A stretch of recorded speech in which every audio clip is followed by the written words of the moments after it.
In October 1962, the world almost ended.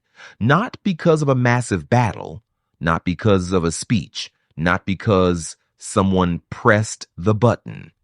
It almost ended because of one vote. At the height of the Cuban Missile Crisis, the United States and the Soviet Union were closer to nuclear war than ever before. American ships were blockading Cuba. The Soviets had secretly placed nuclear missiles there. Tension was so high that a single mistake could trigger global destruction.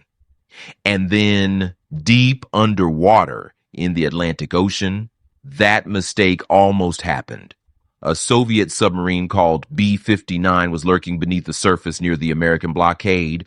What the United States didn't know was that this submarine wasn't just armed with regular torpedoes. It had a nuclear torpedo on board.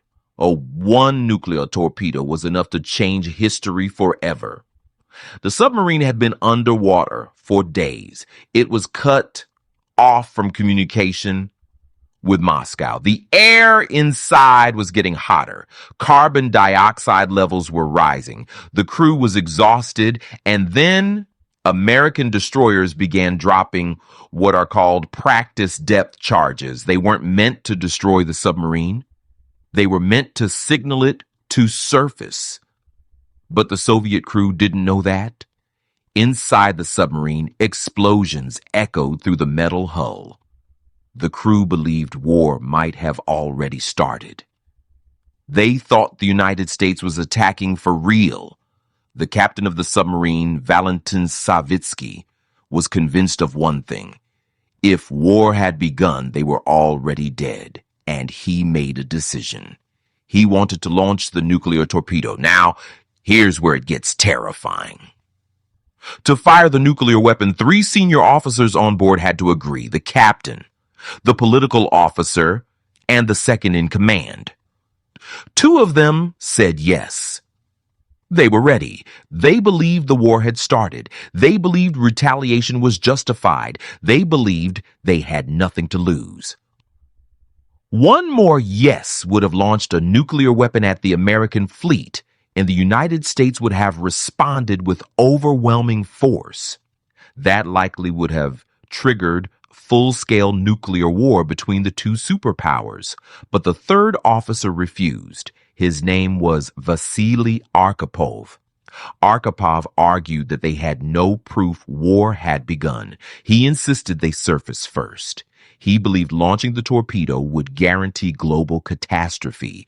The argument inside the submarine was intense. The air was suffocating. The temperature was reportedly over 45 degrees Celsius. Men were fainting. They had no contact with Moscow. They were under pressure from explosions outside. And in that chaos, Arkhipov held his ground. Eventually, he convinced the captain not to fire. The submarine surfaced. The Americans signaled them to leave, and the world continued spinning. Think about that for a second. No dramatic battlefield, no heroic speech, no headlines at the time, just a single officer saying no. Historians now believe that if the nuclear torpedo had been launched, the United States would have responded with nuclear weapons against the Soviet Union. The Soviet Union would have retaliated. Millions would have died within hours, and the Cold War might have ended in total annihilation. Instead, almost nobody knew this story for decades. Arkhipov didn't become famous. He didn't go on world tours. He didn't write a best-selling memoir. His actions were classified. It wasn't until years later, after documents were declassified, that historians realized how close the world had come to nuclear war, and how one man's refusal may have prevented it. During the Cuban Missile Crisis, leaders like Kennedy and Khrushchev get most of the attention. But underwater, in a suffocating metal submarine, a decision was made that may have saved the planet.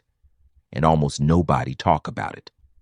History often focuses on the people who start wars.